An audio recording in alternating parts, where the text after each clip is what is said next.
I left work earlier than usual that evening, humming to myself as I crossed the parking lot.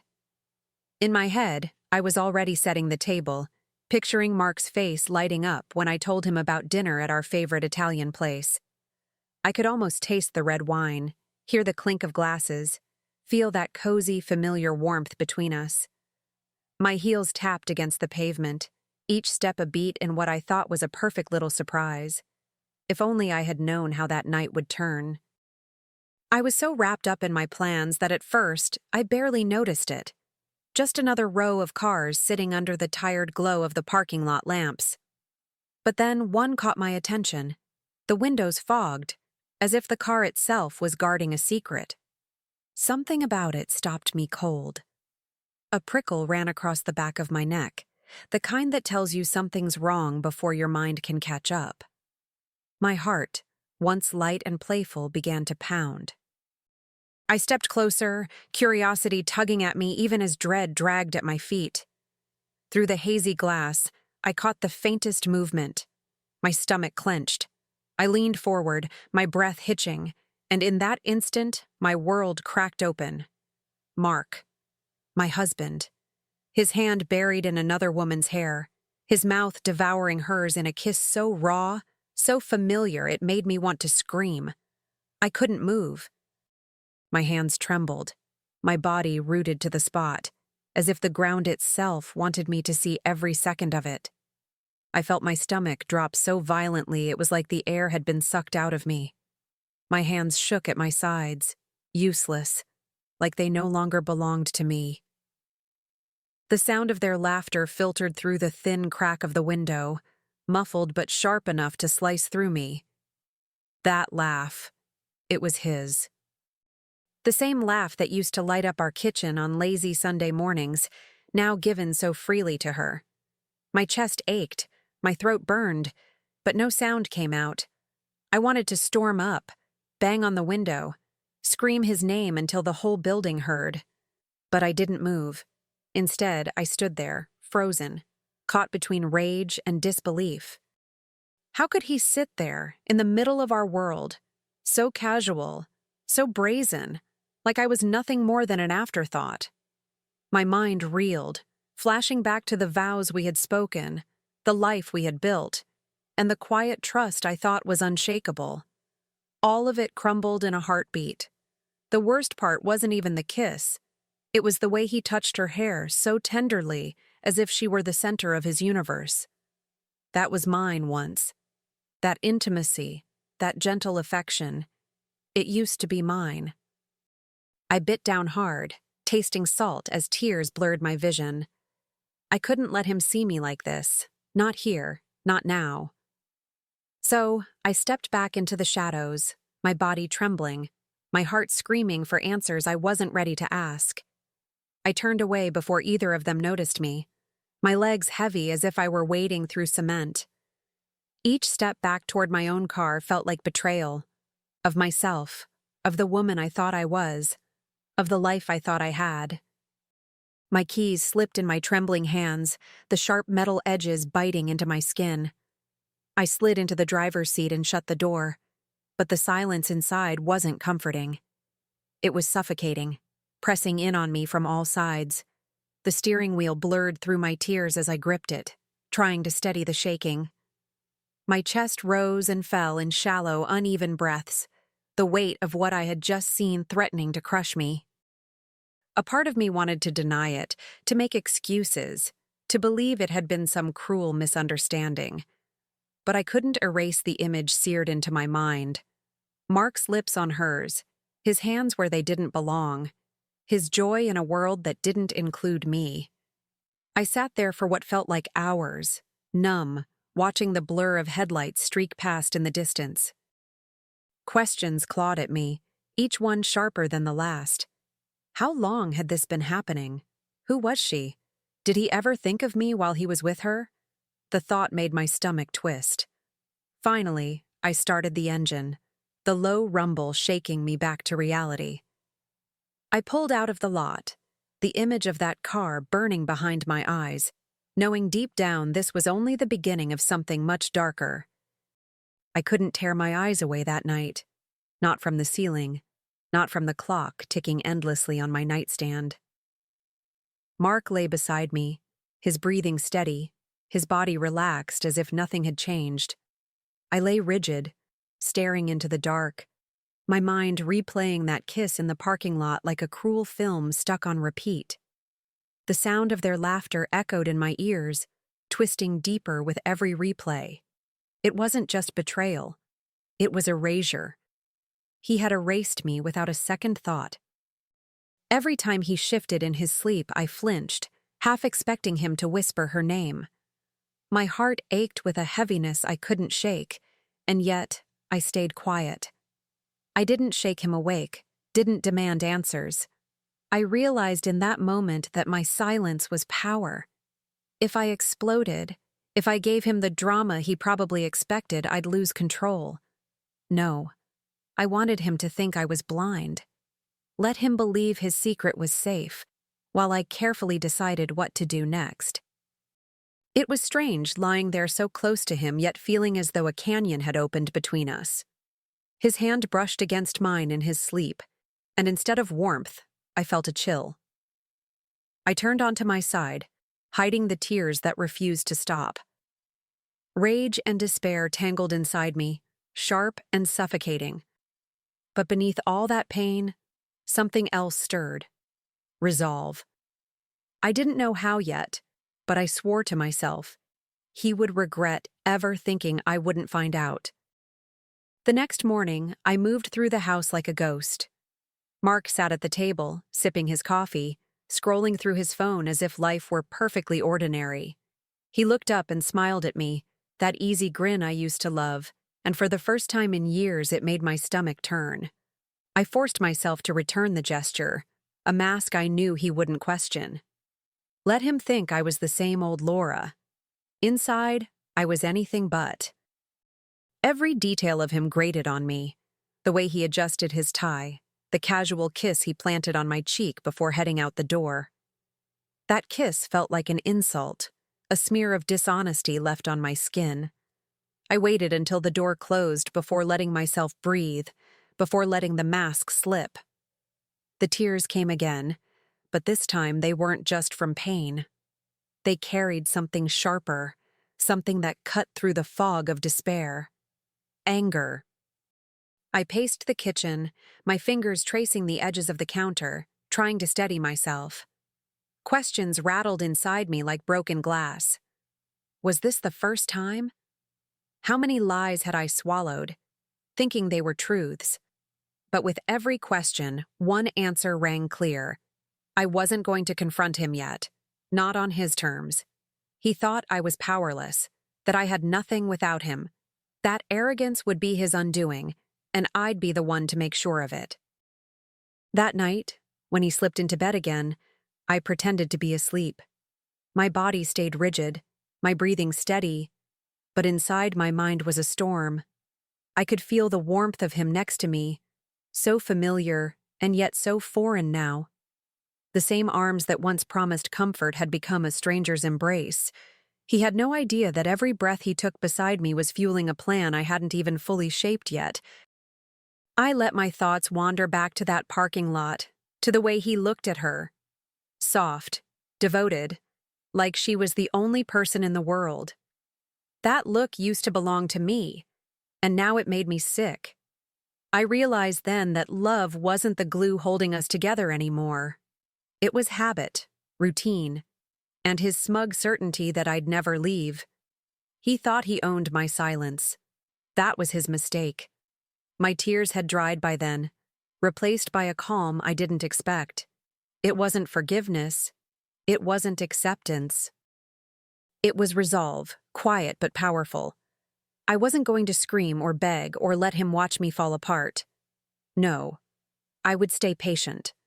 I would bide my time. And when the moment came, I would strike in a way he'd never see coming. This wasn't just heartbreak anymore. It was the birth of my revenge.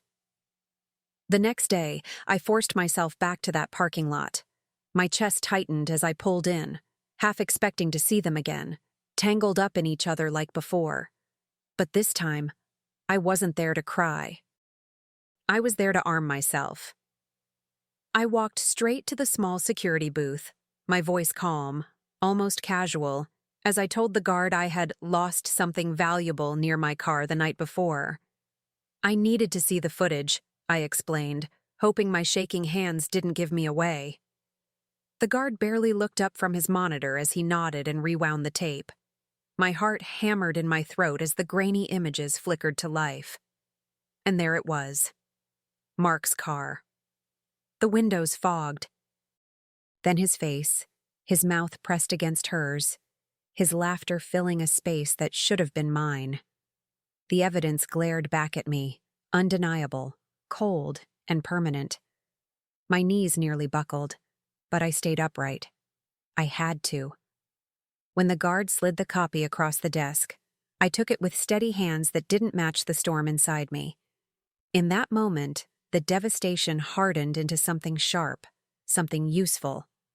Proof. I slipped the drive into my purse, thanked him with a smile that didn't reach my eyes, and walked away. For the first time since that night, I felt like I was no longer drowning. I was climbing, and soon Mark would find out just how high I could rise. Back in my car, I held the flash drive in my hand like it was both poison and salvation. My fingers curled tightly around it, the edges pressing into my skin as if to remind me this wasn't a nightmare. This was real. I had proof now, something Mark couldn't talk his way out of with smooth words and practiced lies. My reflection in the rearview mirror looked different. Tired, broken maybe, but with a fire sparking in my eyes I hadn't seen before. I drove straight to my lawyer's office, the hum of the engine barely masking the chaos in my head. When I stepped inside, the familiar scent of old books and polished wood grounded me. I explained what I had, my voice steady, even as my heart thudded against my ribs. My lawyer listened carefully, his expression tightening when I reminded him about the prenuptial clause, the one Mark had insisted on years ago. No infidelity. If broken, everything shifted to me. As he leaned back in his chair, nodding slowly, a rush of cold satisfaction coursed through me. Mark had never believed I'd need that clause. He thought I was too devoted, too dependent, too naive to ever stand against him. But now, his arrogance was the rope he had tied around his own neck. My lawyer promised to prepare everything quietly. I left his office with a strange calmness, the kind that comes when the storm finally finds its direction. That night, I sat at the kitchen table with the lights dimmed, the flash drive resting in front of me like a loaded weapon. I didn't even need to watch it again. The images were already burned into me. But I pressed play anyway. Seeing Mark's betrayal unfold on screen was like ripping open the wound all over again. Yet, instead of breaking me, it sharpened my resolve. Each laugh, each kiss, was another nail sealing the coffin of our marriage. I thought back to the woman I used to be, the one who trusted blindly, who believed that loyalty was enough to keep love alive. She was gone now. What sat at that table was someone new, someone forged in heartbreak, but armed with clarity. I wasn't just reacting anymore. I was planning, step by careful step, to make him feel the same powerlessness he had forced on me. And I had the law, and his own arrogance, on my side. Before going to bed, I tucked the drive into a small box at the back of my closet, hidden beneath old scarves. As I slid the door shut, a strange peace washed over me. For the first time since I'd seen him in that car, I felt in control. Mark thought he was untouchable, thought I'd never dare to rise against him. He had no idea. The game had shifted, and I was no longer the woman he thought he could break. I set the table that evening as if I were preparing for romance. Candles flickered softly, casting warm shadows across the room. The scent of roasted garlic and herbs filled the air, wrapping everything in a false sense of comfort. My hands moved with deliberate calm, placing the wine glasses just so, aligning the silverware, every detail chosen with care. To anyone else, it looked like a loving gesture. To me, it was a stage, and Mark was about to walk straight into his own downfall. When he came through the door, his face lit up exactly as I had expected. He loosened his tie, his lips curving into that smug little smile I knew so well. "What's the occasion?" he asked, glancing at the candles, the wine, the meal waiting for him. I smiled back, my voice smooth, steady, betraying nothing. "Just wanted to do something special for us." He didn't suspect a thing. He thought he was still in control, and that made me almost laugh. He sat down, relaxing into his chair, eyes glinting with satisfaction. He poured himself wine, swirling it lazily as if he were a king being entertained. I waited, letting him drink, letting him savor the illusion. Then, without a word, I picked up the remote and aimed it at the television. The screen flickered to life, and there he was, caught in grainy footage, kissing her in that car. His face paled instantly, the glass freezing in his hand. My heart didn't race. For once, it was calm. For a long moment, the only sound in the room was the faint hum of the TV. Mark's eyes darted from the screen to me, then back again, his lips parting as if he might form an excuse. But nothing came. The footage said it all. His hands on her, his laughter spilling out, the betrayal undeniable. I sat across from him, silent, watching him squirm under the weight of his own choices. It was the first time in years I felt truly powerful. He tried to speak, his voice faltering. "Laura, The words died in his throat. His face had drained of color, his smugness crumbling before my eyes. I didn't yell, I didn't cry. I simply leaned back, folded my hands neatly in my lap, and let the silence hang between us like a noose tightening around his neck. Every second he sat there, struggling to breathe, was justice in motion. He had no script for this, no easy lie to hide behind. Finally, I slid the envelope across the table, my movements slow, deliberate. Divorce papers. His eyes widened as he stared at them, realization settling in. He looked at me as though I were a stranger, someone he couldn't predict or control anymore. And he was right. That version of me, the naive, trusting wife, was gone. In her place sat a woman who had seen the truth and chosen her weapon carefully. And tonight, that weapon was in his hands. He stared at the papers as if they were written in another language, his fingers twitching but never daring to touch them. "Laura, we can talk about this," he whispered, his voice suddenly stripped of authority. I tilted my head, studying him, the man who once believed I couldn't survive without him. "You kissed her in a car," I said softly, my tone steady, almost cold. "Now, kiss our marriage goodbye." The words landed with the weight of finality, slicing through the fragile silence. His mouth opened, searching for something, an apology, a denial, anything. But I was already rising from my chair. The candles flickered in the draft as I stood, their flames reflecting in the glass of wine he never finished. I didn't slam doors or raise my voice. I didn't need to. The footage was still looping behind me, a relentless reminder of his betrayal, proof that could never be erased. My quiet was louder than any scream could have been. As I walked away, I felt his eyes burning into my back, desperate, panicked. He was beginning to understand that his world was slipping through his fingers, that the security he had taken for granted was gone. I didn't look back. I didn't need to see his face to know he was unraveling. What mattered was that the game had changed forever, and the next move, the most devastating one, was already in motion. Weeks later, I sat in that same courtroom where Mark once promised me forever. Only this time, the vows were being dismantled piece by piece. The judge's voice was steady as he read the ruling. The house, the assets, the accounts, all awarded to me. I didn't smile, not outwardly.